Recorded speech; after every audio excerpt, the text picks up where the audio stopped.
नमस्कार. BS4च्या official YouTube चॅनलवरती आपल्या सर्वांचे मनापासून स्वागत. आज ही मुलाखत आपली 6वी आहे, मुलाखत क्रमांक 6. अगोदरच्या मुलाखती जर बघितल्या आपण तर पहिली मुलाखत जवळपास 750 लोकांनी पाहिली, परंतु नंतर मात्र हळूहळू पाहणाऱ्यांचा जो कल आहे तो कमी होत गेला. म्हणून एकंदरीत प्राध्यापक शिवाजी जोशी सर गेली कित्येक दिवसापासून जसं संघटना अस्तित्वात आली तेव्हापासून वेगवेगळे लेखन करून वेगवेगळे लेख लिहून समाजाला जागृत करण्याचं काम करत आहेत. परंतु काही जण लेख सुद्धा वाचून प्रतिक्रिया देत नाहीत किंवा वाचण्याचा टाळाटाळ करतात वाचण्यासाठी. म्हणून त्यांनी ठरवलं की एक व्हिडिओच्या माध्यमानं, सध्याला जर आपण सोशल मीडिया पाहिला तर व्हिडिओ बघायला लोकांना आवडतं, म्हणून त्या माध्यमानं तरी लोकांपर्यंत आपले विचार जावेत.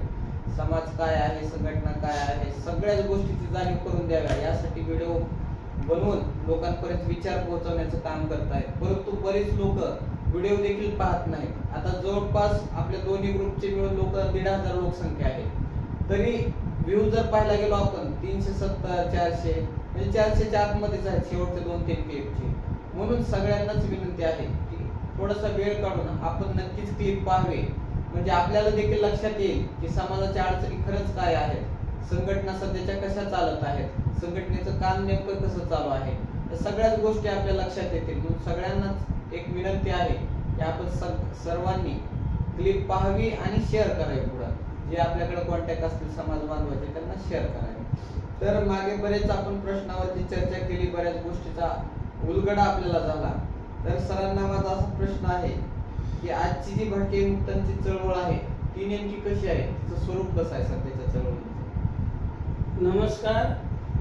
सर्वांना विनंती आहे की या महिन्यामध्ये डॉक्टर बाबासाहेब आंबेडकरांची जयंती असते आणि सर्व समाज बांधवांनी मोठ्या प्रमाणामध्ये डॉक्टर बाबासाहेब आंबेडकरांची जयंती साजरी करणं गरजेचं आहे.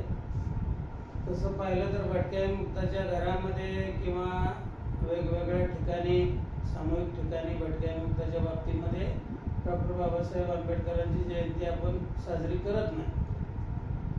तर या परिवर्तनवादी चळवळीमध्ये फुले शाहू आंबेडकरांचं जे विचार आहेत ते योगदान, त्यांचं जे आहे ते खूप मोठं योगदान आहे. त्याच्यामुळं त्या विचाराशिवाय परिवर्तन होऊ शकत नाही. म्हणून आपण ते विचार जर आपल्याला घ्यायचे असतील तर त्यांची जयंती साजरी करावी लागेल. त्या निमित्तानं प्रत्येक वेळेला आपल्याला काही विचार मिळतील. त्याच्यामुळं आपण प्रत्येकाने कुठल्या ना कुठल्या ठिकाणी आपल्या घरी आणि सार्वजनिक ठिकाणी डॉक्टर बाबासाहेब आंबेडकरांची जयंती साजरी करावी आणि प्रत्येकाने सहभागी व्हावं अशी आपल्या सर्वांना मी विनंती करतो. प्रश्न कुठला? आजची भटके मुक्ताची चळवळ कशी आहे? तर आजच्या भटक्या मुक्ताची चळवळीचा जर आपण विचार केला तर सध्या कसलीही चळवळ अस्तित्वात नाही म्हणायला हरकत नाही. कारण भटक्या मुक्ताचं असं काही चळवळ महाराष्ट्रामध्ये वेगवेगळ्या वेळेला वेगवेगळ्या नेत्याच्या नेतृत्वाखाली चळवळी उभ्या राहिल्या आणि काही वेळेनंतर त्या थांबल्या. म्हणजे दौलतराव भोसले साहेब, आमदार दौलतराव भोसले यांनी जी भटक्या मुक्त जाती जमातीची चळवळ उभी केली होती, म्हणजे साधारणपणे 70-71 इसवी सनामध्ये 1970-71 मध्ये, तर ती चळवळ साधारणपणे पुढच्या 10 वर्षापर्यंत ती चालली. पण त्याच्यानंतर ती चळवळ पुढं आली नाही. म्हणजे त्याच्यामध्ये वेगवेगळे नेतृत्व निर्माण झालेलं नाही आणि ती मोठ्या प्रमाणात चळवळ जशी त्यांनी उभा केली होती ती चळवळ पुढे येऊ शकली नाही. त्याच्यानंतर काय झालं की या सगळ्या भटक्या विमुक्त जाती जमातीमध्ये जातीनिहाय संघटना मोठ्या प्रमाणात तयार झाल्या. त्या आपापल्या जातीच्या संघटना दुसऱ्या जातीकडे जायची. त्याच्यामुळं भटक्या विमुक्ताची चळवळ हे असं ठामपणे निर्माण होऊ शकली नाही आणि त्याच्यामुळेच आपले प्रश्न सुटलेले नाही. तर या भटक्या विमुक्ताच्या चळवळीमध्ये साधारणपणे आपण जर पाहिलं तर भटक्या विमुक्ताची चळवळ म्हणायचं काय कारण नाही. त्या जातीच्या त्या जाती प्रत्येक जातीच्या स्वतंत्र अशा संघटना त्याच्यामध्ये अस्तित्वात आहे आणि त्याच्यामध्ये मग एखादं सामूहिक मंदिर बांधणे, आपल्या समाज ज्या देवाची पूजा करतो त्याचं मंदिर बांधणे किंवा समाज मंदिर, मग त्याला लागून काही आमदार फंड वगैरे घेऊन समाज मंदिर बांधणे, समाज भवन बांधणे, त्याच्यानंतर छोटेसे मेळावे घेणे, आपापल्या जातीपुरते मेळावे घेणे, त्याच्यानंतर मोर्चे काढणे, 500 लोकांचे, 2-4 हजार 5,000 पर्यंत लोकांचे मोर्चे काढणे, विधिमंडळावर काढणे, कलेक्टर ऑफिसवर काढणे, त्याच्यानंतर कॅलेंडर वगैरे काढणे समाजासाठी, त्या जातीचं कॅलेंडर काढणे, त्याच्यानंतर जातीचे प्रमाणपत्र काढून देणे, त्याच्यानंतर अन्याय अत्याचार जर झाला तर पोलीस स्टेशनला वेगवेगळ्या समाजाच्या संघटना म्हणून त्या ठिकाणी येऊन आपापल्या समाजावर अन्याय झाला त्या समाजाच्या संघटनेने पोलीस स्टेशनला थांबणे आणि न्याय मिळवून देण्याचा प्रयत्न करणे, त्याच्यानंतर वधूवर परिचय मेळावे घेणे आणि गुणवंत मुलांचा वगैरे सत्कार करणे. तर हे सध्या संघटनेचं आणि संघटनेच्या कामाचं सध्या महाराष्ट्रामध्ये स्वरूप आहे. याच्या पलीकडे कुठल्याही संघटना जातीनिहाय जरी असल्या तरी त्या काही करत नाही. मुळामध्ये कसं आहे की या सर्व जातीनिहाय संघटना ज्या आहेत त्या त्या जातीची लोकसंख्या आपण पाहिली की साधारणपणे 2,000-3,000 लोकसंख्या एका जिल्ह्यामध्ये एका जातीची आहे आणि ती सर्व जाती एकत्र येऊन काय करणार आहे? 1,000-2,000 समाज असलेली किंवा 4-5 हजार समाजाची लोकसंख्या असलेली जाती एकत्र येऊन काय करणार आहे? कुठं दबाव आणू शकणार आहे? आणि शासनानं सुद्धा आपल्याला भटक्या समाजाला वेगळं 2.5% रिझर्वेशन देऊन आपल्या 28 जातीच्या आता 38 आहेत तो ग्रुपच स्वतंत्र केलेला आहे. म्हणजे प्रत्येक वेळेला शासन ज्या वेळेला विचार करणार आहे त्यावेळेला त्या ग्रुपचा विचार करणार आहे, कुठल्या एका जातीचा विचार करणार नाही. आणि दुसरी गोष्ट आहे की आपण एका जातीनं असा दबावगट निर्माण करू शकत नाही. आपण ह्या सर्व भटक्याच्या ज्या किमान 38 जाती आहेत भटक्या ब प्रवर्गातल्या ह्या सर्व जाती जर आपण एकत्र आणू शकलो तर साधारणपणे एका जिल्ह्यामध्ये आपण 70,000 ते 1 लाख एवढी लोकसंख्या आणि साधारणपणे महाराष्ट्रामध्ये 30 ते 50 लाख लोकसंख्या आपली भटक्या ब प्रवर्गाची होऊ शकते. त्याच्यामुळं एवढा समाज जर आपण एकत्र आणला 10 लाख 20 लाख 25 लाख एवढा जरी 50 लाखापैकी 30 लाखापैकी एक 20 लाख 10 लाख समाज जर एकत्र आला तर एक चांगला दबाव शासनावर निर्माण होऊ शकतो आणि आपले जे प्रश्न आहेत छोटे मोठे जे समाजाचे परिवर्तन करण्याचे जे प्रश्न आहेत ते प्रश्न आपण सोडून घेऊ शकतो. पण हा सर्व समाज एकत्र येणं म्हणजे ह्या सर्व जातीनिहाय छोट्या छोट्या संघटना ज्या आहेत ते एका BS4च्या व्यासपीठाखाली ह्या सर्व संघटना एकत्र आल्या आणि ह्या सर्वांचा एकत्र चर्चा करून काही कार्यक्रम ठरवले आपण म्हणजे जे काय करायचं आहे समाजासाठी तर हे सर्वांनी जर एकत्र येऊन एका व्यासपीठाखाली केलं तरच ह्या समस्या सुटू शकतात. अन्यथा चळवळी उभं राहू शकत नाही आणि कुठल्याही जातीच्या भटक्याच्या विमुक्ताच्या समस्या सुटू शकत नाही. तर आता ह्याच्यामध्ये हे जे आपण कार्यक्रम घेतो हे साधारणपणे कुठंतरी आपल्या जातीचे काहीतरी बुवा असावं म्हणजे आपलं पूर्ण वर्षामध्ये आपल्या समाजाचं काहीतरी असावं. मग काहीतरी असावं म्हणून काय करायचं कॅलेंडर काढायचं. मग त्या कॅलेंडरला काय होतं की आता कॅलेंडर जरी समाजाचे आपण फुकट जरी सगळीकडे वाटले तरी होतंय काय अनेक जातीच्या आता जवळपास बऱ्याच जातीच्या संघटना मोफत मध्ये कॅलेंडर वाटतात. पण ज्याला कॅलेंडरची गरज आहे जो माणूस कॅलेंडर बघतो तो काय निर्णय घेणार ना. आपण कितीही कॅलेंडर दिले तरी ते टाकून देणार किंवा त्याचा यूज होणार नाही म्हणजे उपयोग होणार नाही. पण काय होतंय की काही लोक जमून त्याच्यामध्ये काही वर्गणी गोळा करून जाहिरातीच्या माध्यमातून आपण ते परस्पर होतंय म्हणून ते काढून मोकळं होतं. म्हणजे एक समाजाचा उपक्रम आहे काढायला हरकत नाही माझा विरोध नाही कोणाला काढायला. पण मला असं म्हणायचं की ह्या सर्व भटक्यामुक्त जाती जमातीनं जर ठरवलं आपण काल निर्णयासारखं कॅलेंडर काढायचं आणि ते जर काढलं तर सगळा समाज वापरेल. त्याच्यामध्ये आपल्याला काही आरोग्य टिप्स किंवा अजून काही दैनंदिन गरजेच्या गोष्टी ज्या काल निर्णयामध्ये सुद्धा नाही होईल. 1 पानाचं 1 महिन्याचं 1 पान 2 पानं असतात 3 पानं होईल.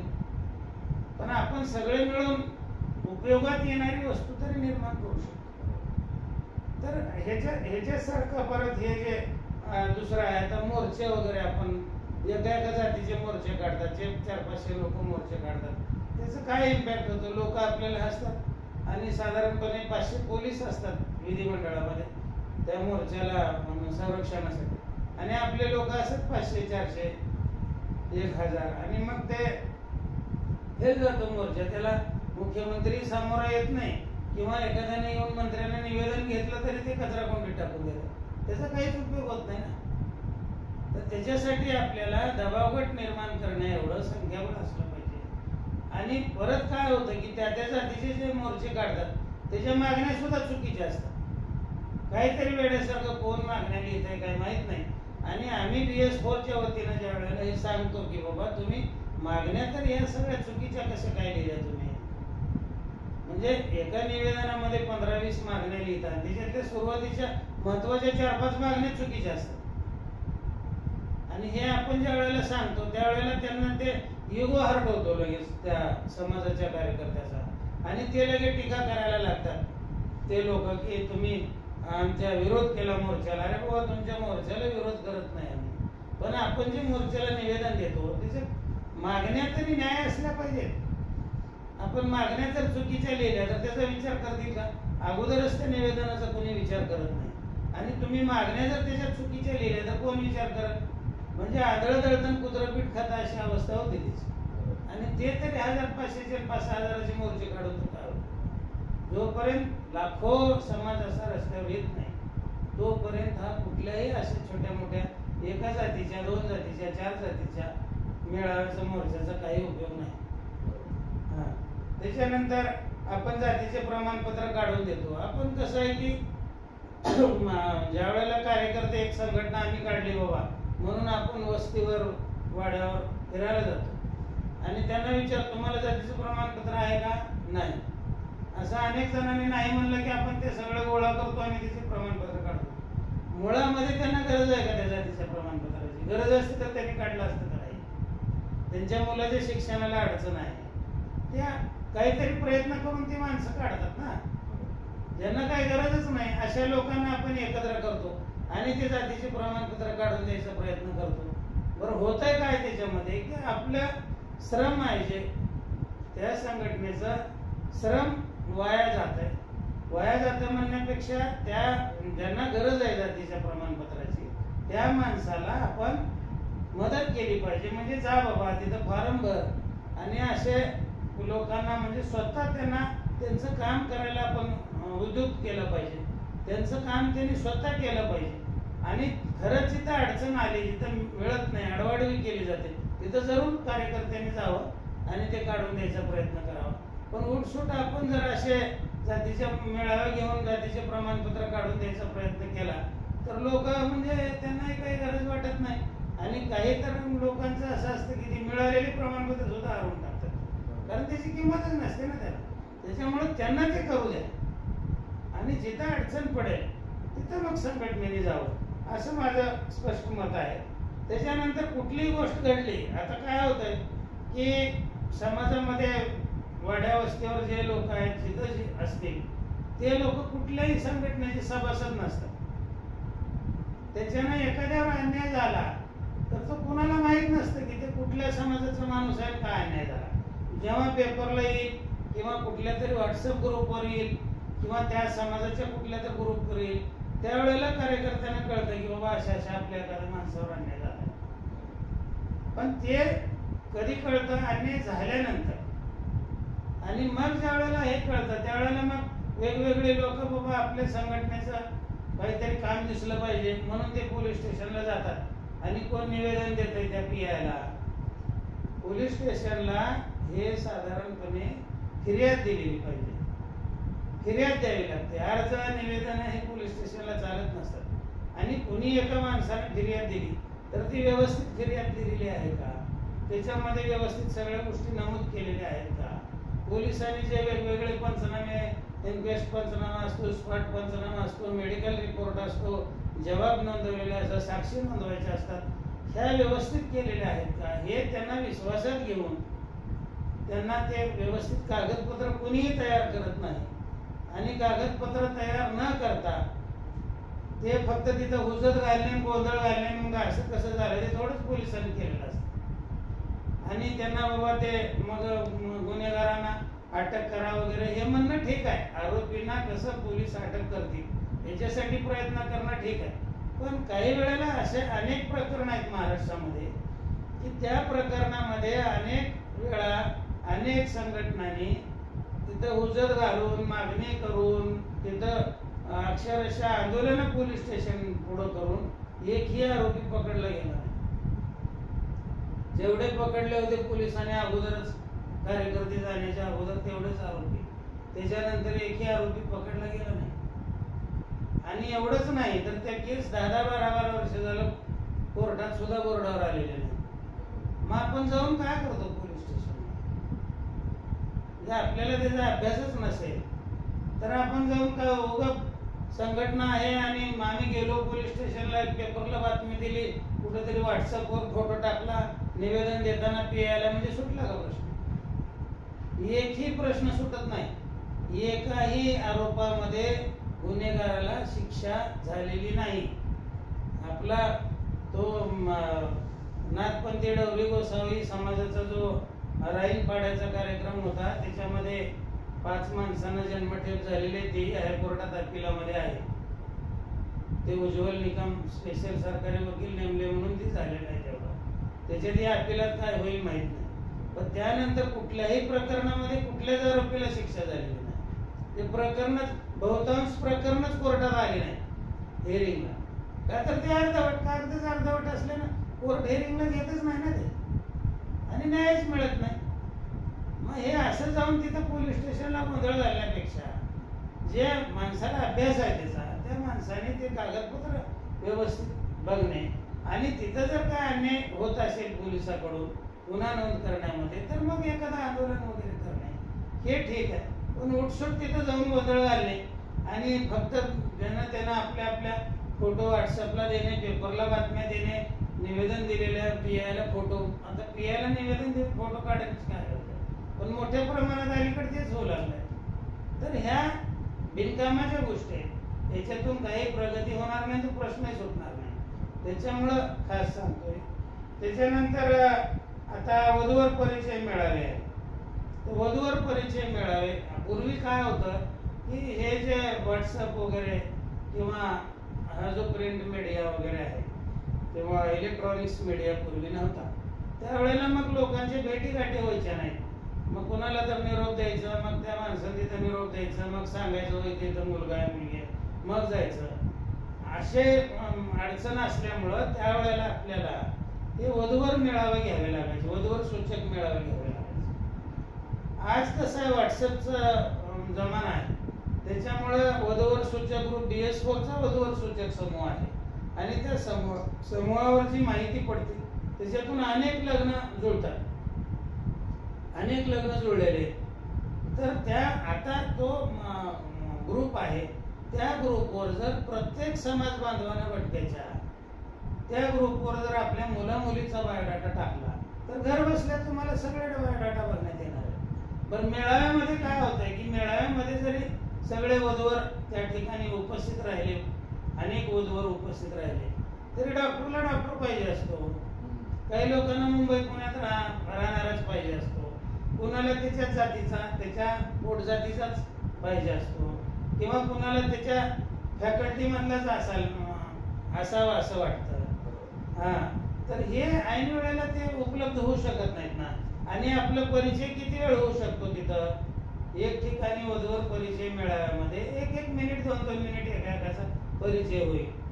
त्याच्यापेक्षा आपण जर व्हॉट्सअप ग्रुपचा उपयोग केला तर वधूवर सूचक मेळाव्याला जाण्याचा येण्याचा जो काही खर्च आहे अनावश्यक प्रत्येकाला 3-4 हजार 5,000 खर्च होणार जाणे येणे, आणि तो खर्च आपल्याला टाळता येऊ शकतो. तुम्ही व्हॉट्सअप ग्रुपवर ही सगळी माहिती टाकली आणि ती जर पाहिली तर तुम्हाला कळत आहे की बाबा आपले डॉक्टर मुलगा आहे तर मुलगी आपल्याला डॉक्टरच पाहिजे, मग डॉक्टरची बायोडाटा किती आहे तेवढ्याला तुम्हाला कॉन्टॅक्ट करता येते. बरं ह्या वधूवर सूचक मेळाव्यामध्ये कुठलीही पुढची स्टेप होत नसते, त्याच्यात सामूहिक लग्न होत नाही किंवा लग्नाची बोलणी होत नाही. आपण किती काय म्हणलं तरी त्याचं कारण असं आहे की फक्त पाहणे आणि एकदा पाहिल्यानंतर आपल्याला तिथं जरी वाटलं की ठीक आहे, तरी आपण काय करतो की आम्ही तुमचं घर पाहायला येतो बाबा, तुम्ही आमचं घर पाहायला या. ही पहिली स्टेज असते.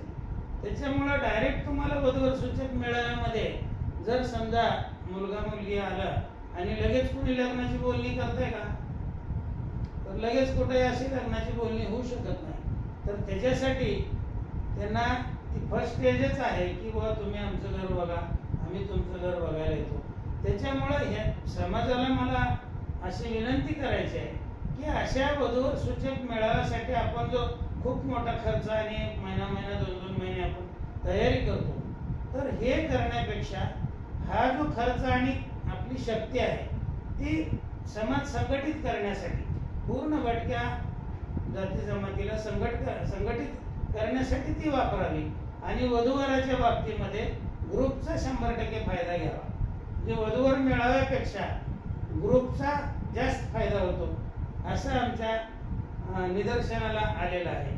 या 2-3 वर्षापासून आपण BS4 वधूवर सूचक समूह चालवतो ना, त्याच्यामुळे त्या ग्रुपच्या माध्यमातून आपल्या हे लक्षात आलेलं आहे की ग्रुपच्या माध्यमातून जास्त लग्न जमतात. वधूवर मेळावा जो आहे तो तेवढ्या पुरता होतो, 1 दिवसाचा होतो, त्याच्यातून काही घडत नाही. फक्त काही उमेदवार बघायला मिळतात, तर ते फोटो वगैरे ग्रुपवर येतच असतात.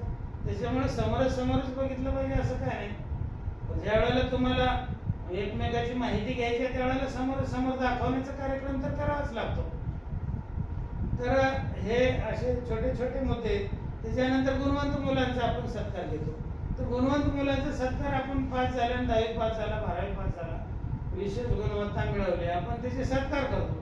त्याच्यापेक्षा आपल्या समाजामध्ये शिक्षणाचं प्रमाण फार कमी आहे, वसतिगृहात घालण्याचं प्रमाण फार कमी आहे, शाळाबाह्य मुलाचं प्रमाण खूप कमी आहे. तर ह्याच्यापेक्षा आपण शाळा भरल्यावर जून महिन्यामध्ये जास्तीत जास्त मुलं शाळाबाहेर राहणार नाही.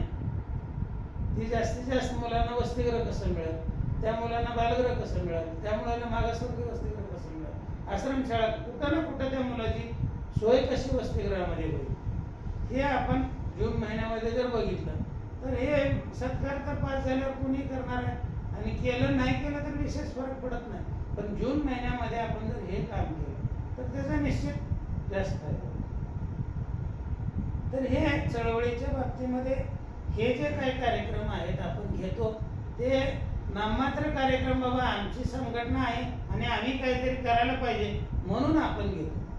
तर हे अशा पद्धतीचं म्हणजे नाममात्र कार्यक्रम न घेता परिणामकारक असे काही कार्यक्रम आपल्याला त्याच्यातून तयार करता येतील का आणि पूर्ण भटक्यांना एकत्र येऊन करता येतील का याच्यावर जोर द्यावा. आणि पुन्हा एकदा दौलतराव भोसलेंनी जी चळवळ उभी केली होती ती पुन्हा एकदा आपण सुरू करण्याचा प्रयत्न करावा अशी मी सर्वांना विनंती करतो. यानंतर महाराष्ट्राला भटके मुक्तांच्या कशा संघटनेची नेमकी गरज आहे? आता संघटना म्हणजे काय आणि संघटना कशी असावी ह्याच्याबद्दलच लोकांमध्ये फारशी माहिती नाही. आपण एखादे म्हणजे संघटना रजिस्टर संघटना करायचं म्हणलं की 3 माणसं एकत्र आले की एक संघटना आपल्याला रजिस्टर करता येऊ शकते. म्हणजे त्या रजिस्ट्रेशन केलेल्या संघटनेला काही अर्थ राहत नाही. आज आपण जर बघतो अनेक संघटना ज्या की भारताची सत्ता आपल्या ताब्यात घेणाऱ्या आहेत, तर अशा अनेक संघटना या आजही रजिस्टर नाही. संघटना ही रजिस्टर असलीच पाहिजे असं काही नाही. फक्त जे आपलं जमा खर्च आहे पैशाचा हिशोब कुठंतरी अधिकृत असावा, कुठल्या तरी कार्यालयात तो दाखल केला जावा म्हणून ते संघटना रजिस्टर करायची असते. रजिस्टर केलं म्हणजे तुम्हाला काम करता येतं आणि रजिस्टर केलं नाही म्हणजे तुम्हाला काम करता येत नाही असं नाही. तर ते हिशोबासाठी म्हणून आपल्याला संघटना रजिस्टर करायला लागते, बाकी कुठलाही हेतू नाही त्याचा. आणि जे उद्देश वगैरे असतात ते आपण लिहून दिलेले असतात. रजिस्टर करणे म्हणजे हे उद्देश. मग ते शासन ऑफिस काय करतं की बाबा ते जे काही लोकशाहीला धरून नसलेले उद्देश असतील त्याच्यामध्ये तर ते कमी करतं, म्हणजे त्या उद्देशावर तुम्हाला काम करता येईल. तर आपण साधारणपणे लोकशाही देशामध्ये राहणारे आणि समाजामध्ये लोकशाहीचे फायदे मिळावे म्हणून आपण संघटना निर्माण करतो. त्याच्यामुळं आपल्याकडे अशा शक्यता नसतात. तर आता ही संघटना जी आहे ती निर्माण करायची म्हणजे ही संघटना पूर्ण भटक्या जमाती ज्या 38 जाती आहेत किंवा 28 जाती आपल्यामुळे या 28 जातीने एकत्र येऊन केलेली असली पाहिजे, तर त्याचा दबावगट तयार होतो. म्हणजे भटक्या ब प्रवर्गाने कमीत कमी एकत्र येऊन केलेली असावी, हे सर्वात महत्वाचं आहे. आणि तसं नाही झालं तर त्याचा काही उपयोग होणार नाही. संघटना आपण गृहीत नाही धरलं तरी चालतं त्याला. त्याच्यानंतर या समाजा या भटक्या ब प्रवर्गातला जो इंटेलेक्च्युअल समाज आहे, जो बुद्धिमान वर्ग आहे, जो श्रीमंत वर्ग आहे, उद्योगपती आहे, डॉक्टर आहे, प्राध्यापक आहे, तर ही जी लोक आहेत, जे लोक शासनामध्ये शासनाचं वर्षाचं नियोजन करतात, 5-5 वर्षाचं नियोजन करणारे आपली माणसं शासनात आहेत, पण संघटनेमध्ये त्याची कुठलीही दखल नसते. म्हणजे जे माणसं समाजाचं नियोजन करू शकतात अशीच माणसं आली पाहिजे ना संघटनेत, तर त्या संघटनेत नियोजन.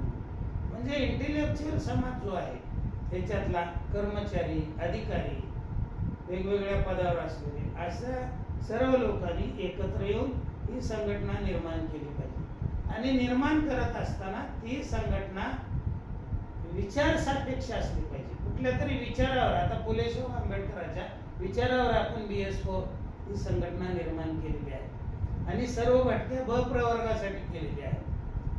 ही व्यक्ती सापेक्ष संघटना नाही.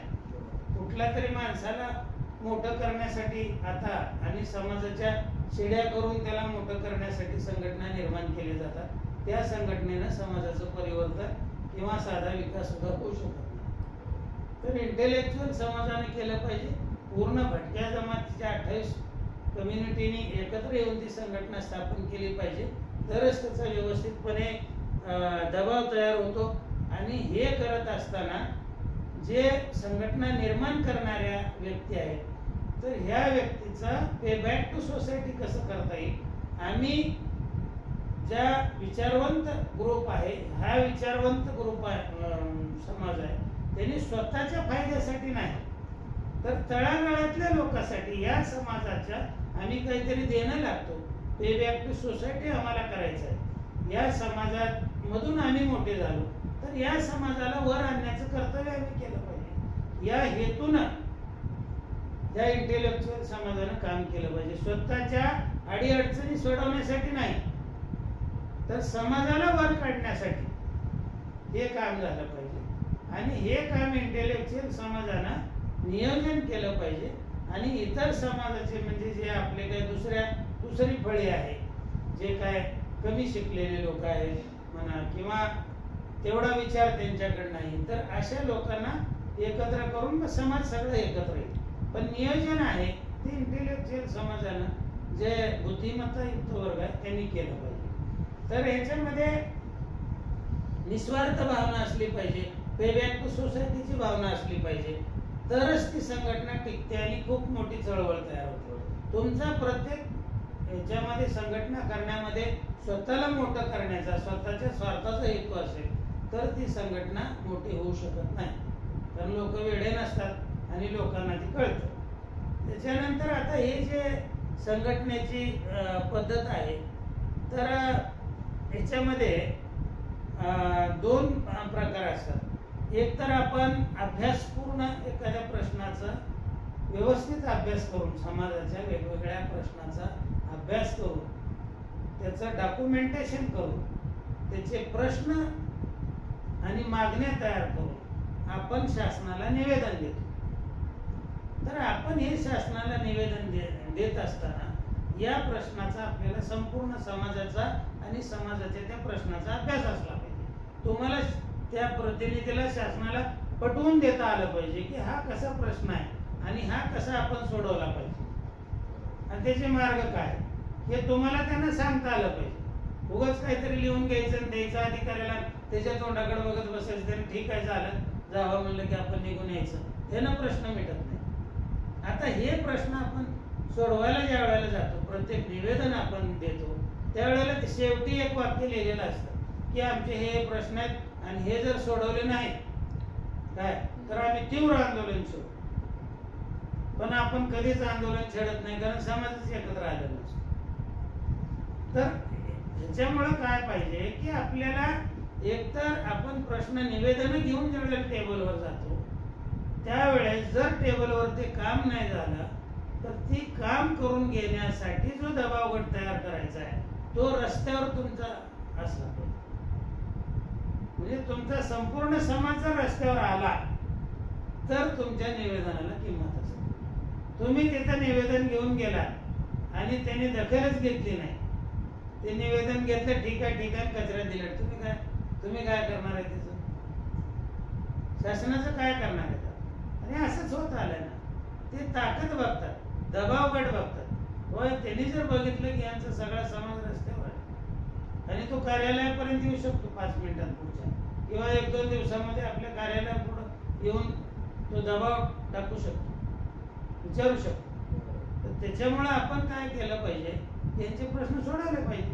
म्हणजे तुमची रस्त्यावर जर ताकद असेल तर तुमच्या टेबलवर प्रश्न सुटत असतात. आणि तुमची रस्त्यावर ताकद नसेल समाजाची, समाज एकत्र नसेल, आंदोलन करायला रोडवर येत नसेल प्रश्नासाठी, तर तुमच्या टेबलवर प्रश्न सुटत नाही. नुसती लाचारी करून, कुणाचे तर लाळघोटेपणा करून, कुणाचे तर पाठीमागे लागून अजिबात प्रश्न सुटत नाही. आता आपण अलीकडे बघतो की अनेक महामंडळ वगैरे आता उतवायला. आता आपल्याला हे माहित आहे का की महात्मा फुले विकास महामंडळ हे महामंडळ आपल्या भटक्या विमुक्त जाती जमातीसाठी सुद्धा होतं.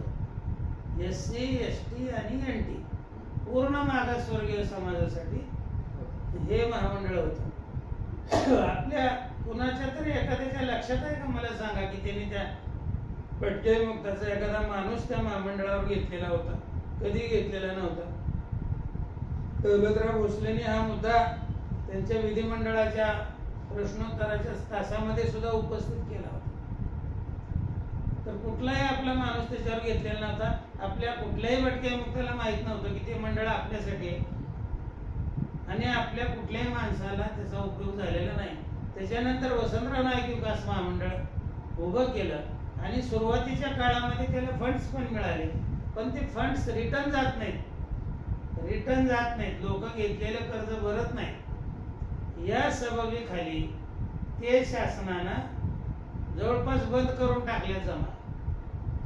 त्याच्यावर दरडोई जो खर्च आपल्या समाजावर व्हायला पाहिजे तो त्या महामंडळावर पडला पाहिजे आणि त्या महामंडळानं उद्योग व्यवसायासाठी लोकांना दिलं पाहिजे.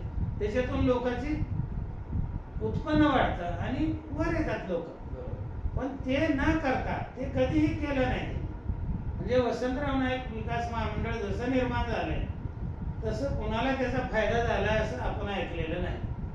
त्याच्यानंतर आता प्रत्येक जातीचे लोक आमच्या जातीला महामंडळ द्या, आमच्या जातीला महामंडळ द्या म्हणून महामंडळ घेतात. आणि महामंडळ दिल्यानंतर जिथं एकतर वसंतराव नाईक विकास महामंडळ हेच एक कोरडी विहीर आहे आणि त्या कोरड्या विहिरीमध्ये परत आपलं एक महामंडळ आहे. हे जे वेगवेगळ्या जातीचे महामंडळ निर्माण केलेले हे सगळे वसंतराव नाईक विकास महामंडळाच्या अंतर्गत आहे. आता विहिरीतच नाही तर पोहऱ्यात कुठून येणार आहे, झाडातच नाही तर पोहऱ्यात कुठून येणार आहे.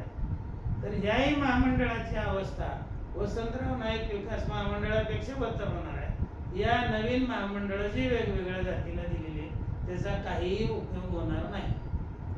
म्हणजे आपण काय करतोय की जे करायला पाहिजे ते करत नाही आणि विना अनावश्यक चुकीच्या कामामध्ये आपल्या भटक्या मुक्ताचे वेगवेगळ्या जाती संघटना वेळ घालवतात. या महामंडळाच्या मागे लागण्यापेक्षा सर्व एकत्र येण्याच्या पाठीमागे लागतात आणि सगळे एकत्र आल्यानंतर वसंतराव नाईक विकास महामंडळाला आपल्या समाजाच्या प्रमाणामध्ये निधी उपलब्ध करायला भाग पडा ना. 9-10 हजार कोटी दुसऱ्या महामंडळाला निधी दिला जातो आणि वसंतराव नाईक विकास महामंडळाला निधी दिला जात नाही. त्याच्यासाठी कधी प्रयत्न केला का कोणी? त्याच्यासाठी करत नाही. आणि वेगळं महामंडळ तयार करा, त्याचं काय होणार आहे? त्याला 50 कोटी रुपये काय मिळतात, त्याचे 48 कोटी रुपये त्याच्या त्या मेंटेनन्स मध्ये जातात आणि मग 2 कोटीत कोणाला वाटप होणार आहे, काय मिळणार? वसंतराव नाईक विकास महामंडळाचं असं चाललेलं आहे. त्याच्यामुळं निरर्थक गोष्टीमध्ये सध्या भटके मुक्ताचे वेगवेगळ्या समाज संघटना हे वेळ घालवा लागले. आणि आपल्याला जर असं वाटत असेल की जोशी सर हे विनाकारण टीका करायला लागले, आमच्या समाजाला महामंडळ मिळालं त्याचा त्यांना आनंद नाही, तर 1 वर्षानंतर मला सांगा की त्या महामंडळाचा समाजातल्या किती सुशिक्षित बेकारांना किंवा किती उद्योजकांना त्याचा उपयोग झालेला आहे. तुमच्या लक्षात येईल. म्हणजे 1 वर्ष लागेल तुम्हाला या सगळ्या. मी आजचे सांगतो ती 1 वर्षात तुम्हाला पटेल. हे उगाच महामंडळ घेतलं असून अडचण नसून पडत. त्यानंतर आपण नेहमी म्हणतो की समाजाची प्रगती व्हायला पाहिजे, समाजाची प्रगती व्हायला पाहिजे. पण समाजाची प्रगती होण्यासाठी नेमका काय बदल व्हायला पाहिजे समाजामध्ये? नाही, हा विषय तसा खूप मोठा आहे. म्हणजे एक अर्धा तास हा स्वतंत्र विषय चालणार आहे. तर आपल्याकडे किती वेळ आहे? 36 मिनिट झाले. तर हा विषय आपण सुरुवात करायला हरकत नाही की साधारणपणे विधिमंडळामध्ये दौलतराव भोसले साहेबांनी आपले यशवंतराव मोहिते साहेब महाराष्ट्राचे अर्थमंत्री होते आणि दौलतराव भोसलेने त्यांना प्रश्न विचारला की म्हणले मी अर्थमंत्री म्हणून प्रश्न विचारत नाही, तर मार्गदर्शन म्हणून मी यशवंतराव मोहिते साहेबांना प्रश्न विचारतो की आमच्या या भटक्यामुक्त जाती जमातीचा समाजाचं परिवर्तन करण्यासाठी, त्यांचा विकास करण्यासाठी, त्यांना ह्या बत्तर अवस्थेतून वर आणण्यासाठी नेमकं काय करावं लागेल? तर त्यांनी अगोदरच्या आपल्या याच्याशी संबंधित प्रश्न होते ते म्हणजे अर्थमंत्री ह्या विभागाशी जे संबंधित होते त्याच्यावर त्यांनी उत्तर दिले की बाबा आम्ही दरवेळेला जे काही निधी द्यायचा प्रयत्न करत असतो त्याच्यामधून गाठछाट होऊन जे काय उपलब्ध होईल तुमच्या मागणीप्रमाणे मिळत नाही किंवा जेवढं द्यायला पाहिजे भटके मुक्ताला ते काय आपण देऊ शकत नाही, कारण प्रत्येक वेळेला वेगळ्या अडचणी निर्माण होतात. पण काय ना काय आपण द्यायचा प्रयत्न करतो. पण या निधीवर किंवा शासनाने जो काही निधी दिला जाणार आहे या निधीवर समाजाचा फार मोठा विकास होईल असं समजू नका. तर मग काय करा? तर यशवंतराव मोहिते साहेबांनी भाषणामध्ये विधिमंडळात सांगितलं की दौलतराव भोसलेंनी हा प्रश्न विचारला म्हणून मी आता त्यांना उत्तर देतो. तर भटक्या विमुक्ताचा विकास कसा झाला पाहिजे? तर त्यांनी एका शब्दामध्ये सांगितलं होतं की महाराष्ट्राच्या जीवनाचा जो मुख्य प्रवाह आहे, महाराष्ट्राच्या जीवनाचा जो मुख्य प्रवाह आहे त्यापासून वेगळे जाऊ नये. हे पहिलं वाक्य त्यांचं. त्याच्यानंतर त्या प्रवाहाचा एक अविभाज्य संघटना म्हणून, समाज म्हणून नाही, त्या प्रवाहाचा अविभाज्य संघटना म्हणून, म्हणजे पूर्ण तुम्ही एकत्र येऊन भटके आणि विमुक्त म्हणून एकत्र येऊन अविभाज्य संघटना म्हणून या लोकांनी सामील झाले पाहिजे. एक जोशी जात म्हणून सामील झालं पाहिजे असं यशवंतराव मोहिते साहेब म्हणले नाही. एक गोंधळी जात म्हणून त्यांनी किंवा एक गोपाळ जात म्हणून त्यांनी सामील झालं पाहिजे असं म्हणले नाही. की भटक्या विमुक्ताचं संघटनात्मक सगळ्या ह्या कम्युनिटी एकत्र येऊन त्याची संघटना करून ही मुख्य प्रवाहात आलं पाहिजे. त्यांच्या एका शब्दामध्ये खूप मोठा अर्थ आहे आणि त्यांनी परत एक्सप्लेनेशन खूप चांगलं केलं त्याचं. तर या लोकांनी सामील झालं पाहिजे आणि जर हे सामील झाले तर त्यांचे प्रश्न सोडवणे सहज शक्य आहे. तुम्हाला म्हणजे असं काही 10-20 वर्ष, 50 वर्ष, 100 वर्ष थांबण्याची गरज नाही. एखादा 5 वर्षात सुद्धा शासन ते सोडू शकतं. पण त्याच्या आधी तुम्ही मुख्य प्रवाहात आला पाहिजे. आम्ही मुख्य प्रवाहात येतच नाही ना. आता काल आपल्या व्हॉट्सअप ग्रुपला एक फोटो टाकला होता हरिभाऊ गायकवाड की आपल्या डोंबारी समाजाचा लोक खेळ करत होते आणि त्याच्यामध्ये एका रिंग मध्ये 4-4 मुलं घुसत होते. 2 आधीच घुसले होते, तिसरं घुसलं, पुन्हा चौथं घुसलं आणि ते तडफड करत बसले. म्हणजे कसरतीचे खेळ दाखवायचे आणि लोकांना भीक मागायची.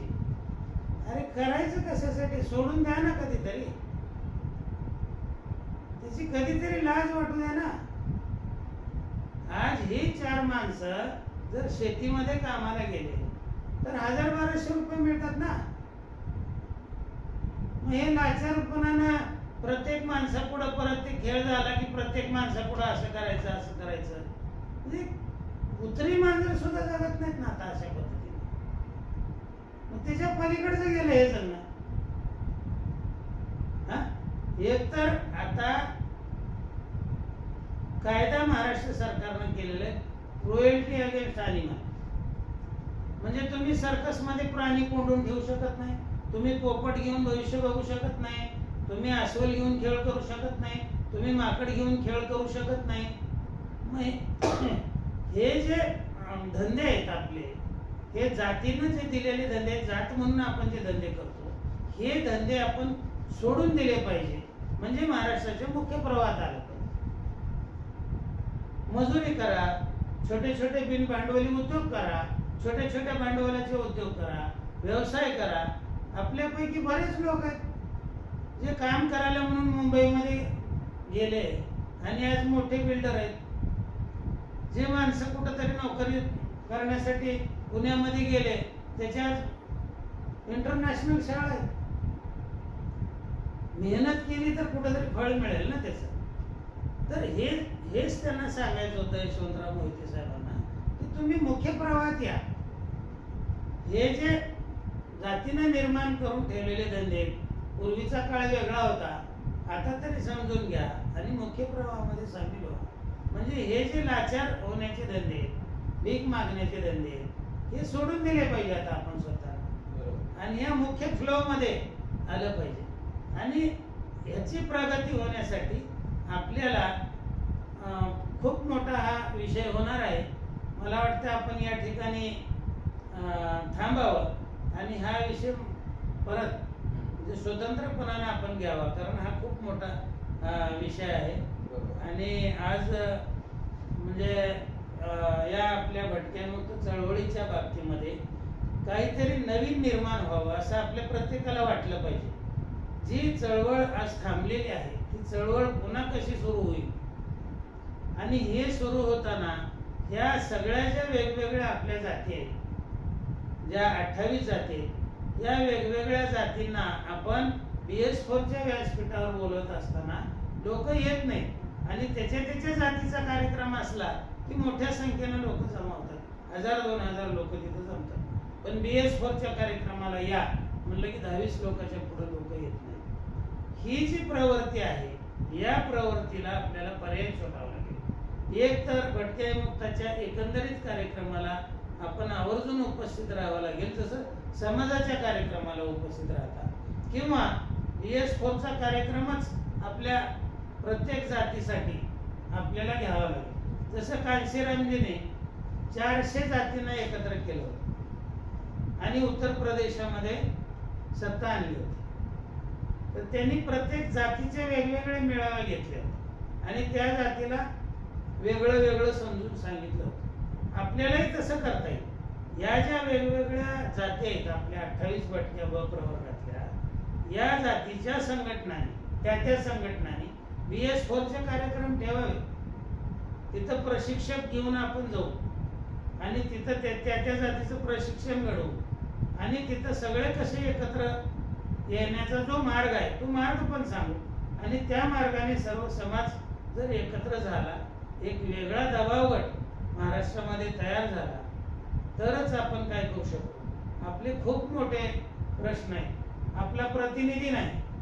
कुठल्याही लोकशाही याच्यामध्ये तुमचा प्रतिनिधी जर तिथं नसेल तर तुम्हाला कधीही न्याय मिळत नाही. साधारणपणे 12 आमदार आपले विधिमंडळात पाहिजे आज लोकसंख्येच्या प्रमाणामध्ये, आणि किमान 3 खासदार आपले महाराष्ट्रातून संसद मध्ये दिल्लीच्या पाहिजे. एकही प्रतिनिधी आपला आज नाही. त्याच्यामुळे कोण प्रश्न सोडवणार? तर आपला मुख्य हेतू तो आहे की बाबा आपले प्रतिनिधी सभागृहात असले पाहिजे. ते सभागृहात असल्याशिवाय प्रश्न कसे विचारतील? आणि प्रश्न विचारला तरच त्याचं उत्तर मिळेल, त्याच्यावर तरतूद होईल. आज आपल्या सभागृहात कुणीच नाही महाराष्ट्राच्या, एकही आमदार नाही. त्याच्यामुळे आपण कसलाही प्रश्न आपला सुटू शकत नाही. तर आज म्हणजे या मुलाखतीची वेळ संपलेली आहे असं आम्हाला इशारा येतो पाठीमागून. त्याच्यामुळं यानंतरचा जो विषय आहे की आपले प्रश्न मुख्य नेमके काय आणि कुठल्या प्रश्नासाठी आपल्याला हे BS4 महाराष्ट्र काम करणार आहे. म्हणजे BS4च्या आपल्या भटक्या ब प्रवर्गाच्या संपूर्ण परिवर्तनासाठी आपले नेमके मुख्य प्रश्न काय. आता जे मी आपण कार्यक्रम घेतो ते सांगितले, ते आपले प्रश्न नाहीत. मूळ प्रश्न ते आहेत का? मूळ प्रश्न ते नाही. आपण छोट्या मोठ्या अडीअडचणी सोडवण्याचं काम करतो, हे प्रश्नच नाहीत आपले. तर मुख्य प्रश्न कुठले आहेत, त्या प्रश्नाला आपण हात घालू. ते प्रश्न आणि ते प्रश्न कसे सोडवायचे हे पुढच्या मुलाखतीमध्ये आपण घेऊ. तर सर्वांनी कृपा करून हे ऐका आणि तुम्हाला काही प्रश्न असतील तर ते प्रश्न विचारा. जय हिंद, जय महाराष्ट्र. धन्यवाद.